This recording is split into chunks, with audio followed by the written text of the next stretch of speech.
Okay, so the last video I did brought up the question of how do you make this glue that I was using.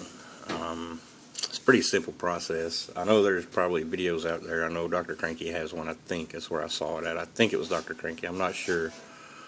But I figured I'd go ahead and do one. Anyway, this stuff is Plastistruck bonding. Now, when I went to the hobby shop, they didn't. Usually I get the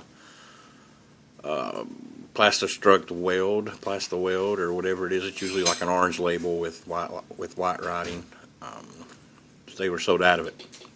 The guy there said this was basically the same thing. It's just this does ABS plastic as well as styrene, and I can't tell a difference in it. It works the same for me.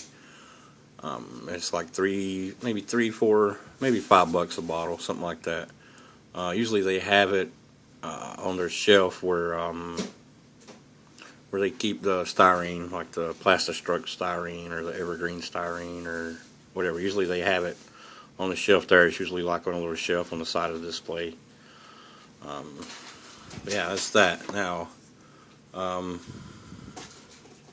call it a styrene glue because you put styrene in it. What you do is you take just pieces of your tree like this and you just cut it. Then what you want to do is, I'll cut that little piece off there. What you do is you just cut it up in little bitty pieces like that right there. Just cut it up in a bunch of them. It doesn't take long to do it.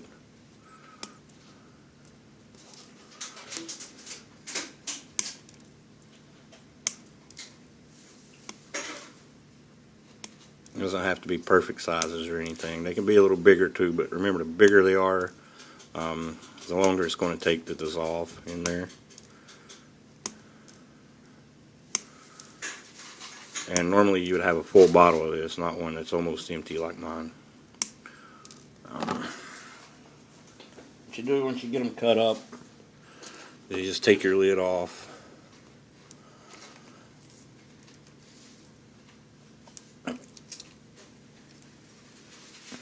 I'll drop a couple in there. I don't need many in there.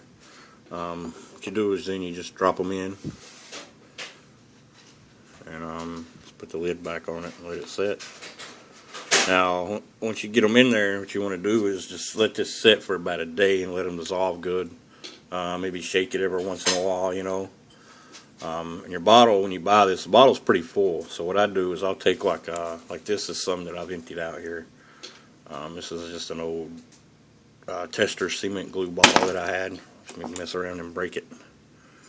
But what I do is I'll just dump a little bit of this in when I get home, and then I'll start putting my styrene in, because if you start putting it in there, it's just going to overflow, which is, you know, you'll have a big mess, and it's pretty self-explanatory. But yeah, like I say, just set it up, let it set for about a day before you try to use it. Just shake it up every once in a while. You'll see it in the bottom start to look like that. That's how you know it's dissolving. But yeah, that's pretty much it. Simple process, and it works well. I use it for a number of things. Like I say, when I'm putting my frames together, like this one back here that I've done, anywhere there's a joint, I'll glue it together with that, and I'll use the excess of it. And when I actually push it together, it'll squirt out in the seams, and then when you sand it down, you can't even tell there's a seam there. Like I did last night on the Chevelle here, I'll put it like body lines and stuff that I want to fill in. I'll do that with it. And it holds great. Once it's dry, it's there. But yeah, I think that's what I got for this video, and I'll see y'all later.